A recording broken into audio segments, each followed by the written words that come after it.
Okay, we're joined now by CSU Bakersfield coach Greg McCall and student athletes Hennie Schaik, Taylor Caldwell, and Sophia Tougas. Coach, if you could please start us off with some opening comments. Yes.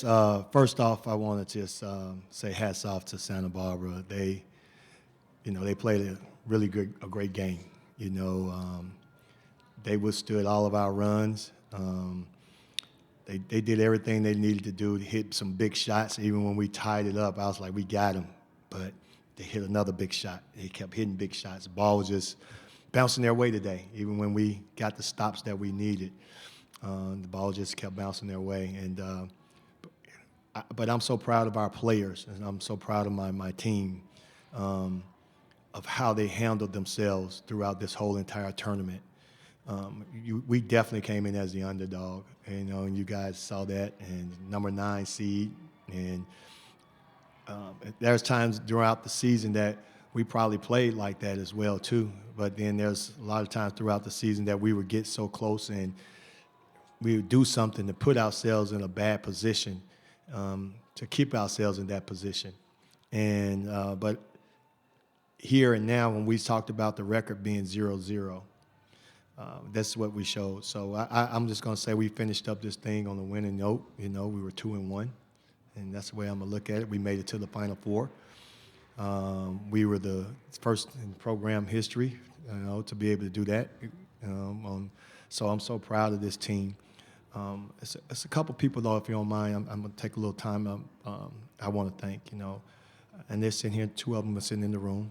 My Vice President, Dr. Wallace, my athletic director, Kyle Condor. I know I've talked to Kyle several different occasions, and we've had a lot of conversations about just different things about the program and his expectations. And so I appreciate you, let me know what your expectations were, and it helped tremendously. I could see Dr. Wallace's at times. I've been knowing him, since he got here to Bakersfield, and he's been like nothing but a father figure to me, and he'll let me know how it is. Sometimes it's not even with words. Sometimes his eyes can tell me exactly what he's thinking, and because I've been around him so much, I know, and like when he's happy and when he's not happy. And so I can see today that he's proud of how we represented the city without him saying any words. And I can tell that he's super proud of that. But this team is never quit, and I'm so proud of them. Taylor, Miss Bakersfield, like I told her, she paved the way for a lot of players, for us to continue to recruit in the city and keep in the city. And I think she understands that Hennie, has a bright future. And we're excited, about her future. I wanted to bring Sophie in because I've been telling her, I woke up this morning thinking about her, and she didn't know why. And I just kind of wanted to share her story, if you don't mind, Soph. This young lady, you can't tell out there on that floor, but was diagnosed with rheumatoid arthritis. And these are some of the things that we had talked about, us having a tough time throughout the season, where her body, at any point in time, if you know anything about rheumatoid arthritis, I had to learn about it, that your joints, any part of your joints can just swell and hurt. But every day she tried to come out and battle. There were days where, you could see the look on her face. She didn't want to practice. And there's days when I would not give her a pass. Then there's days where I would give her a pass. There are days when her teammates were mad at her because she was out so many days. And they didn't understand, and some of them did understand. And so you had half and half, and you had teammates like looking at her like, man, what are you doing? Why are you out? How come she's not practicing? And there were days where I didn't understand, like, how come you're out, man? Come on, you got to suck it up. You got to get your body ready. You got to take care of your body. But I don't know what she's going through. All I know is the fact that you can't tell out there on that floor what she's going through. She's having to do the infusions, the changing of the medications and all that stuff there. And she's still out here battling every day, and she's shooting threes, and she's trying her best to play the best defense she possibly can, and giving the team everything. Like, she had. And there you could tell we couldn't take her off the floor. And teams wouldn't leave her. And but I'm so proud of her that the way that she battled throughout this season. And because she set out last year, and that's when we found out. But we still, we still all trying to understand how to be able to deal with this. And so I just wanted to give you that, just to let you know. That's what I woke up thinking about this morning, and that's why I wanted you in here today. Win or lose, I was going to have her in here today.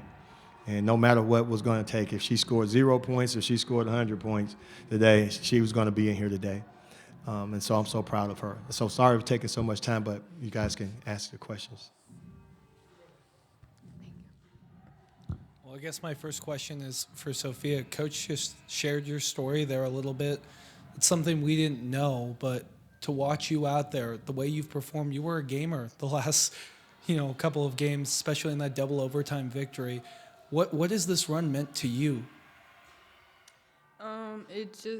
It means the world to me, honestly. It means so much to be out there with my teammates. That was my goal last year, finding out my diagnosis and whatnot. It was just to get back on the court and to be able to make this run like we did. It made all the infusions, all the medication changes, it made everything worth it. So, yeah.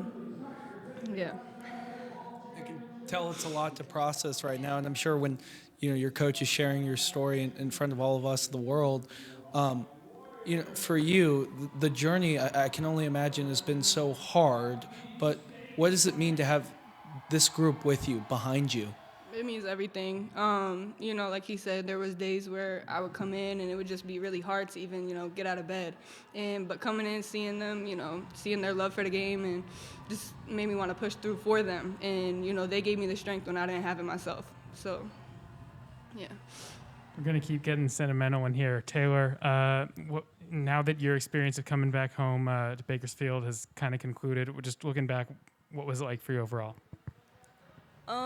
It was ups and downs for sure. We faced a lot of adversity early on in the season. We barely got our whole team back towards the end of the season. So that's why we faced a lot of adversity. But it was surreal for me and exciting to just play in front of my family and friends and to play with my teammates and compete with them every day in practice and in games. Miles Boynes, KBAK. Question is for Hennie. Hennie, I know you didn't play against UCSB earlier this year. What can you take away from this game, and what can you take away from this historic season that you guys had? Obviously, we didn't have the best season. We was picked 11, expected to end on the 11th place. I think for us to come out here and making it to the Final Four, we really proved ourselves, and I'm so proud of my teammates, and I'm so thankful for the coaches and the way we played and how they coached out there.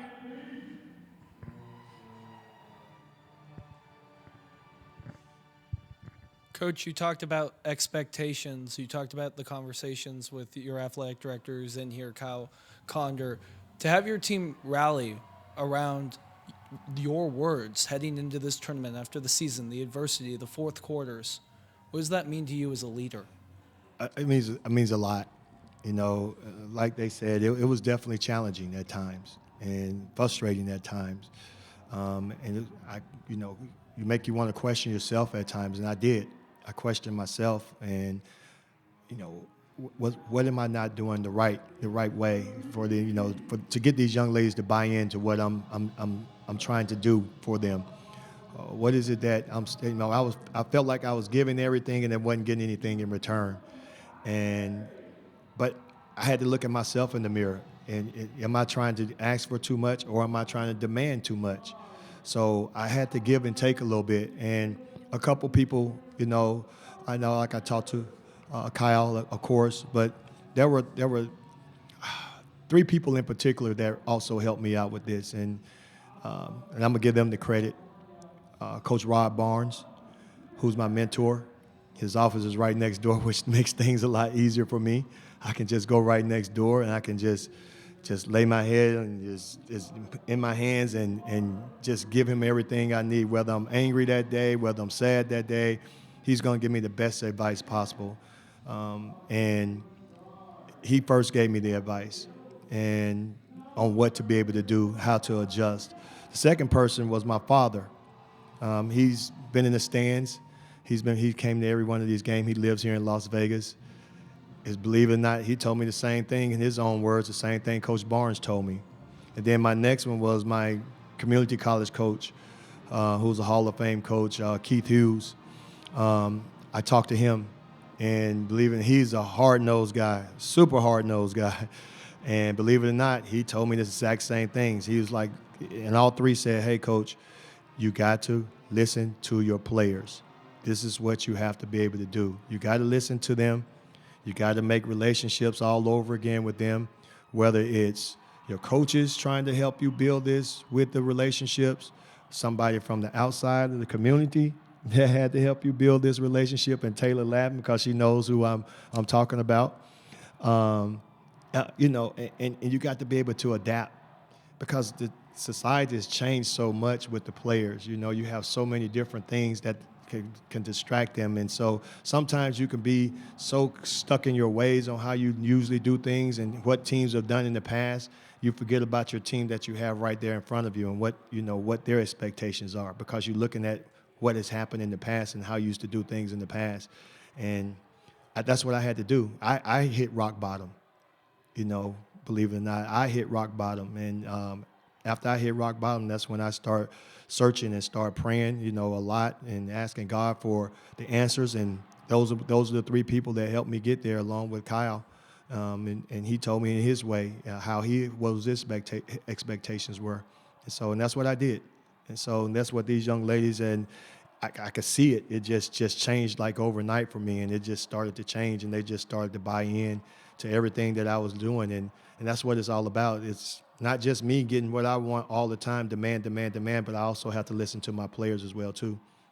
Before that growth, did you feel pressure, like if something doesn't change, I might not still be here? I don't know if I felt that at times, but I'm pretty sure. Yeah, I tell you what, yes, I did. When I hit rock bottom, I did.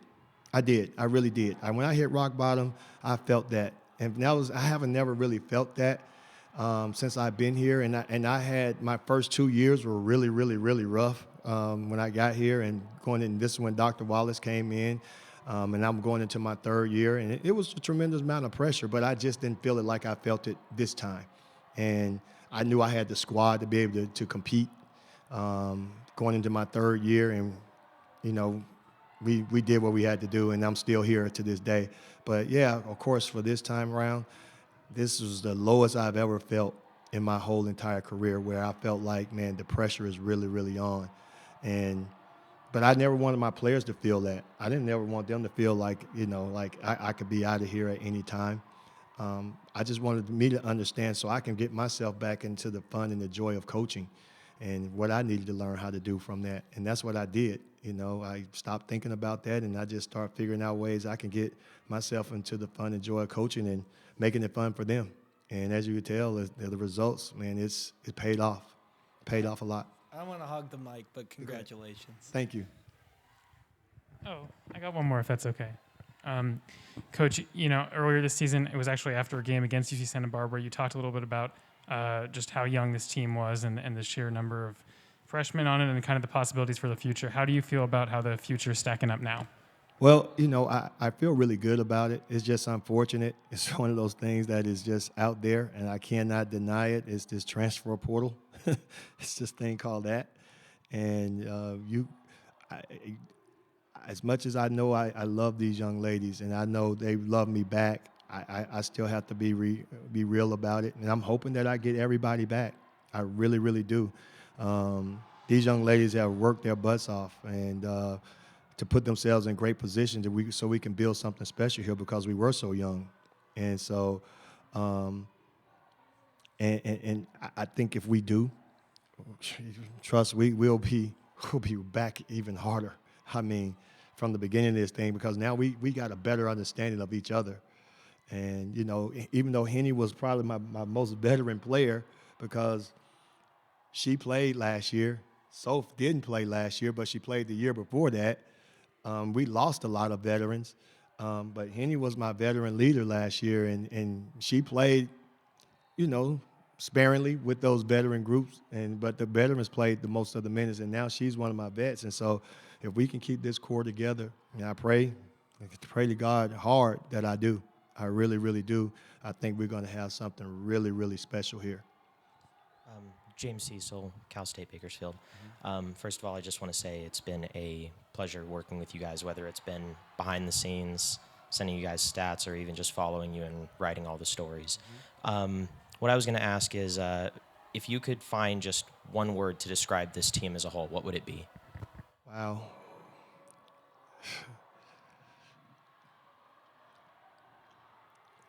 Wow, that's a tough one.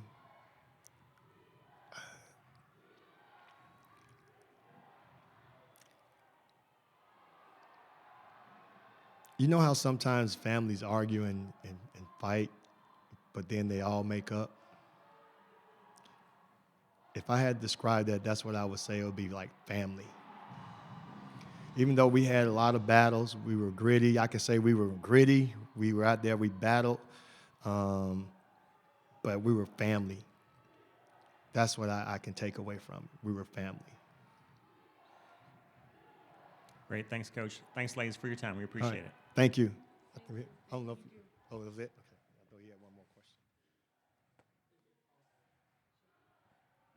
Is it? Or? Yeah.